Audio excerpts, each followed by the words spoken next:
जब भी दिवाली आती है तो एक शहर दिल्ली हमेशा न्यूज़पेपर्स में आ जाता है। रीजन क्योंकि यहाँ पर आउट ऑफ सडन पोल्यूशन बढ़ जाता है। AQI जो पिछले कुछ दिनों से कम रहता है अचानक से दिवाली के दौरान बढ़ जाता है।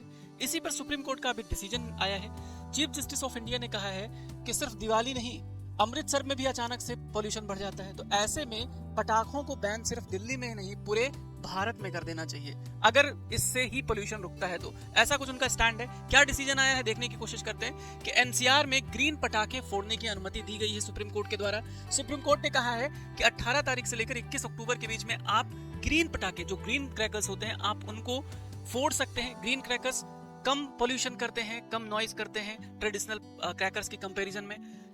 अगर मैं बात करूं तो इस दौरान कुछ गाइडलाइंस भी दी गई हैं सुप्रीम कोर्ट के द्वारा। 5 शर्तें रखी गई हैं कि गश्ती दल एक बनाया जाएगा जो ग्रीन पटाखे बनाने वाले हर पटाखा निर्माताओं की निर्वित जांच करेगा।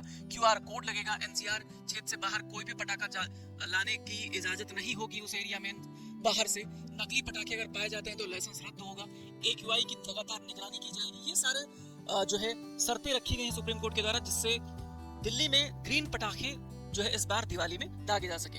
अब एक चीज और इम्पोर्टेंट है यहाँ पर, वो AQI आप देख लेंगे। AQI से कई बार क्वेश्चन पूछता है AQI में कौन कौन सी इंपॉर्टेंट गैसेस हैं। तो आपको मुझे कमेंट सेक्शन में बताना है कि क्या कार्बन डाइऑक्साइड AQI के अंतर्गत आता है। यहाँ पे आप देख सकते हैं कि जब दिवाली से पहले वाले दिनों में 185-86 के आसपास AQI रहता है, लेकिन जब दिवाली के अगले दिन की बात करें तो 300 प्लस AQI हो जाता है। 300 प्लस यानी कि अलार्मिंग सिचुएशन हो जाता है सांस लेने के लिए। Thank you.